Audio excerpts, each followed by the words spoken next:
Hi, I'm Steve Moore, and today on Midwest Outdoors, I'm going to talk about how you can successfully fish shallow water from a kayak. And the key tool I use is the Deeper Sonar.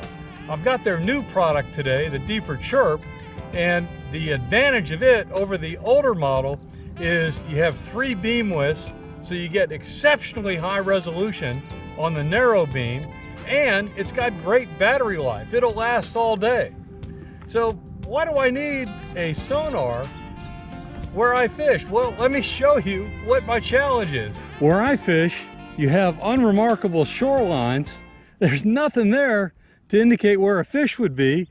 And then it gets worse as you go out into the open water. That's where I've got to find the holes and the channels that'll hold the fish. And ideally, I can find a hole or a channel right next to one of these shorelines. And that's where I'll be most successful. As you can imagine, I'm not going to find any fish underneath my kayak when I'm paddling or pedaling in 1 or 2 feet of water.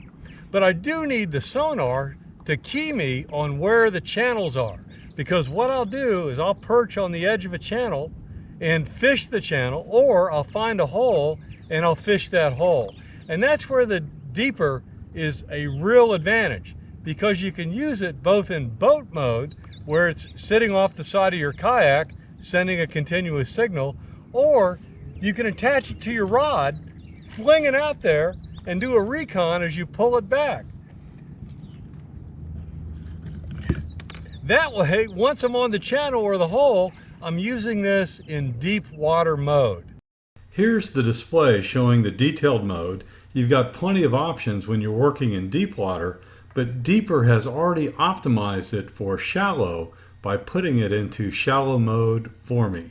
As the display scrolls, you can see that I've got exceptional detail even though the water is 1 foot or 2 feet. And what I'm looking for is exactly what you see right here, where I've got an edge of a channel and I'll move over, use the Deeper to position exactly on this edge, and now I'll be able to fish this deep drop-off, because that's where the fish are in these wide open bays. As you can imagine, that's a pretty tough environment out there. You could paddle or pedal right over a channel or a deep hole without even seeing it. That's why you've got to be able to look at your display all the time. Now, you could try and keep it in your hands, but that's pretty awkward if you're trying to paddle. And if you're trying to pedal and you got your hands on your rudder controls, again, you're not going to be able to look at the display. Now, you could get the mount for this that goes on a rod, and that's great if you're fishing from the shore, but on a kayak, it puts the display just a little bit too far away and at an awkward angle to be viewable. So what I do is I bought one of these cheap holders and attach it to a utility track in back of my seat, and now this is adjustable, so I can adjust it for the sun and I can see this display. Now wait a minute, you say, do you really want to put an expensive smartphone right here where it might get knocked off and fall in the water? Well, no, you don't want to do that. Instead, go to eBay, buy a used smartphone, or go get a contract phone. You can get them for 30 bucks or so if you get a deal, and skip the activation step when you turn it on. The Wi-Fi on those things, as well as 911, will work just fine. Then use that in the mount, connect that to the Deeper, and you're in business. If you really want to have internet connection on that same phone, set up your real phone as a hotspot, and it can translate the internet connection from it over to your cheap phone.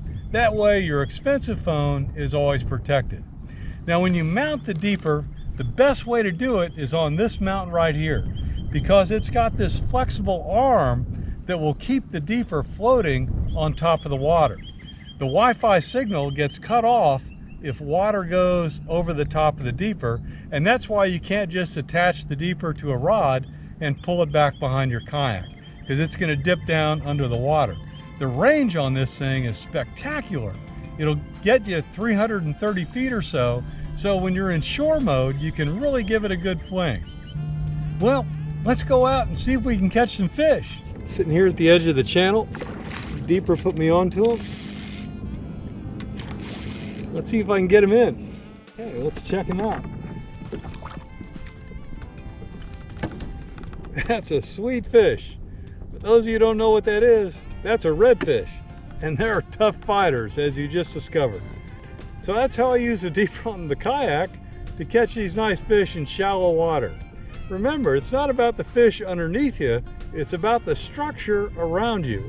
And the structure is what holds fish, and the deeper chirp is great for finding that, sitting on it, and then being able to catch some good fish.